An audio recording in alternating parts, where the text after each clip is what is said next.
السلام عليكم ورحمة الله وبركاته في حلقة جديدة. قبل ما نبدأ حلقتنا طبعا ما ننساش الدعاء لإخواتنا في فلسطين. ثم تاني حاجة نبدأ بها على طول تتويج النادي الأهلي بدوري أبطال أفريقيا للمرة ال 12 في تاريخه.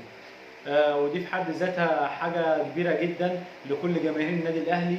يمكن ناس كتير تقدر تقتنع إن هي ليه بتشجع النادي الأهلي دلوقتي، مش عشان بطولات بس كده وخلاص، عشان بيقدر يفرح جمهوره في الوقت اللي جمهوره بيبقى مستني فيه الفرحة. يمكن دي حاجة بسيطة كده من النادي الأهلي لجمهوره بعد تتويجهم بالبطولة رقم 12 في تاريخه.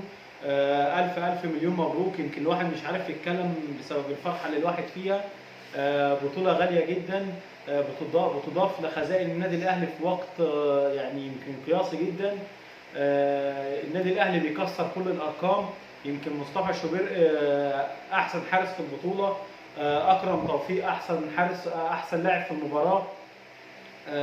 بنيجي طبعا غير إن النادي الأهلي قدر يحسم البطولة كلها وهو مستقبل هدف واحد بس، فدي في حد ذاتها حاجة كبيرة جدا. طبعا مفيش حد يقدر يعمل الحاجة دي كتير غير النادي الأهلي.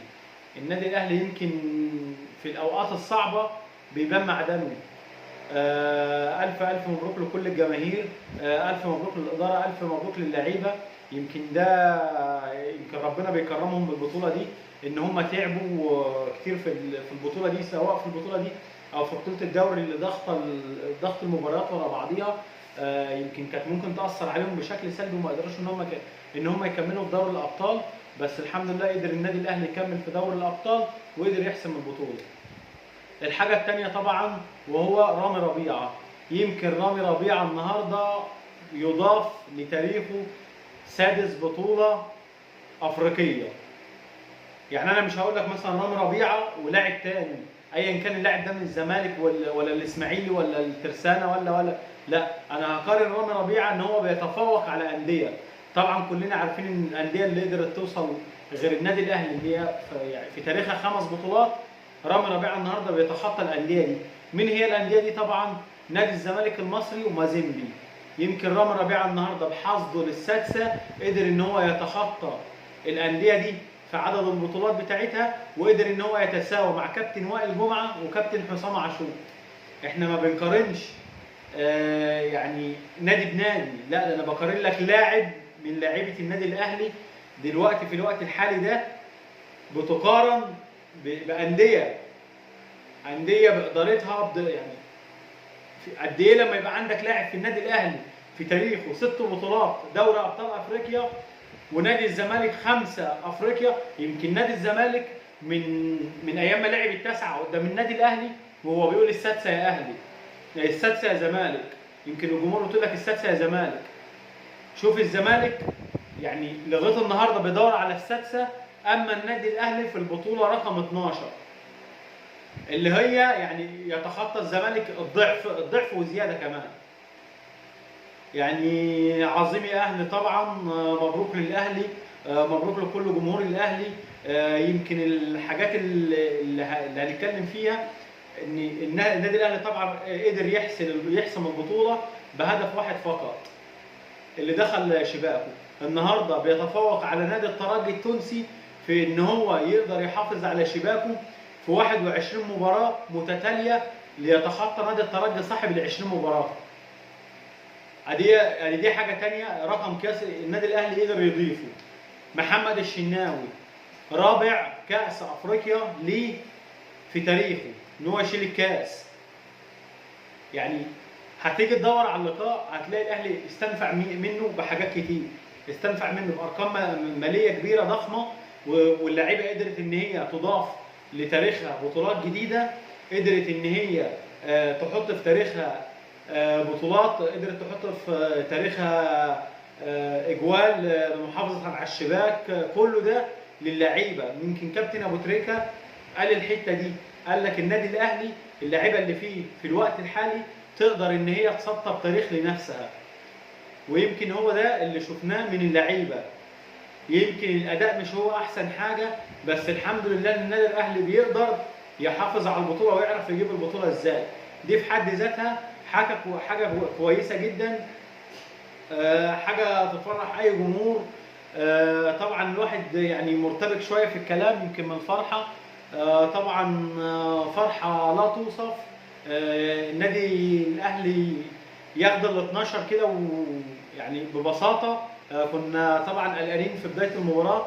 غير ان برضو اللعيبه في اخر الماتش كده يعني ضغطت على الجمهور بحته ان هي ما حاولتش ان هي يعني تضغط وتقدر تجيب جون تاني بحيث ان هي تريح الجمهور. فضلنا في شده اعصاب لغايه نهايه المباراه. النادي يمكن نادي الترجي كان قريب جدا من حته ان هو يقدر يحرز هدف. شفنا الكره بتاع عيان ساس، الكره اللي لعبها بيمينه، الكره دي لو جاب جون طبعا كانت هتقتل المباراه بشكل رسمي. الحمد لله ربنا سترها في الكره دي. يمكن ما شفناش هجمات من هنا ومن هنا كتير. لعيب الفرقه دي كانت عامله حساب للفرقه دي. النادي الاهلي كان عامل حساب زياده للترجي. النادي الترجي برده كان خايف لا يخش فيه الثاني.